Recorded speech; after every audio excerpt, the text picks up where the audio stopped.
Good day and welcome to the African News. We are broadcasting from Canada. My name is Sandra Asante. Top stories. Ethiopia begins next phase of filling Nile Dam, angering Egypt. Tigray forces mobilized to fight Amhara militia.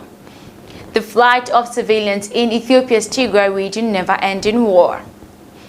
Interpol seek arrest for Mali ex-president's son. This and many more stories coming up after the break. Stay tuned.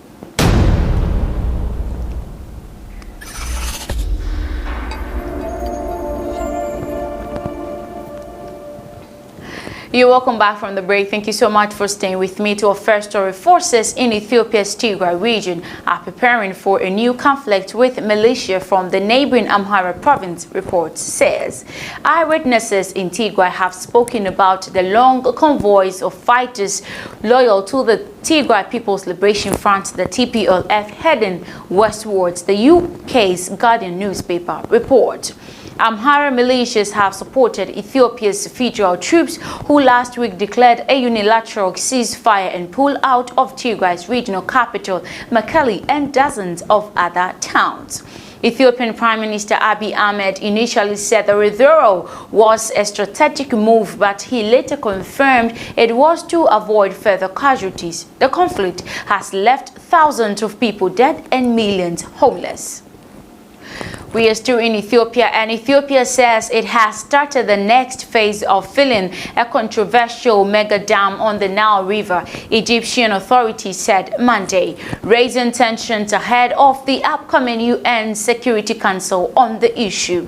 Egypt said the move was a violation of international laws and norms that regulate projects built on the shared basins of international rivers, and had expressed its firm objection to this unilateral measure, its irrigation ministry said in a statement last Monday.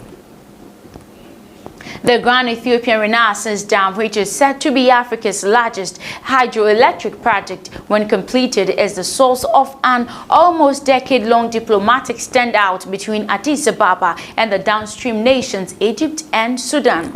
Ethiopia says the project is essential to its development, but Cairo and Khartoum fear it could restrict their citizens' water access. Both countries have been pushing Addis Ababa to ink a binding deal over the filling and operation of the dam, and have been urging the UN Security Council to take the matter up in recent weeks.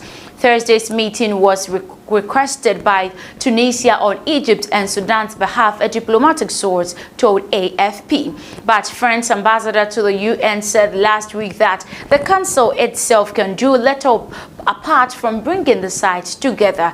Egypt's foreign minister Sameh Shukri said in one note to the UN that negotiations are at the impasse and accused Ethiopia of adopting a policy of intransigency that undermine our collective endeavors to reach an agreement.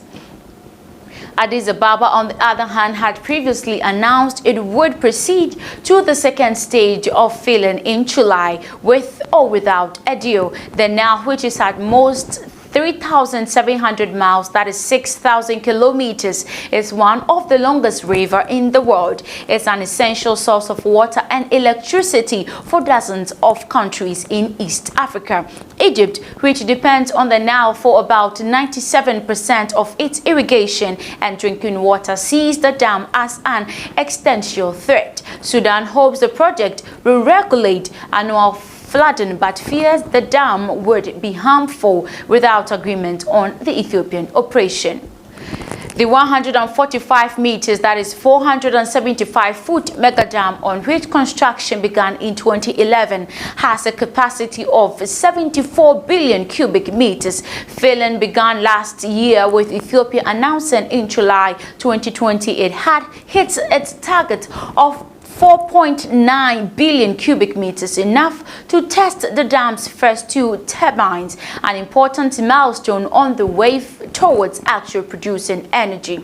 But Ethiopia said it is a natural part of the construction and it thus impossible to postpone.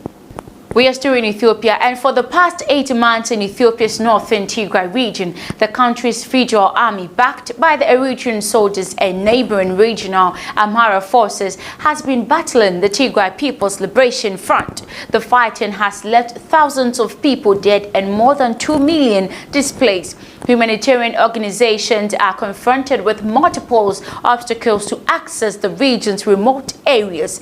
As a result, thousands of civilians face famine, our correspondent report. On June 28, the Ethiopian government declared a unilateral ceasefire after several military defeats. The move could represent some hope for the civilian population, but reconstruction work would take time as many farmers have not been able to plow their fields before the rainy season. A correspondent, Maria Geth Niculescu and Marika Julian, report from the center of Tigray, one of the areas most affected by the war. To our last story, one of Mali's former president, Ibrahim Keita's son, Karim, is wanted by the Interpol over the disappearance of a journalist in 2016. The local journalist, Birama Toure, went missing after reaching out to Karim for a comment in a story he was covering that would have been damaging to his reputation. Mr. Karim sued the journalist's employer, Lefinks, for linking him to the disappearance.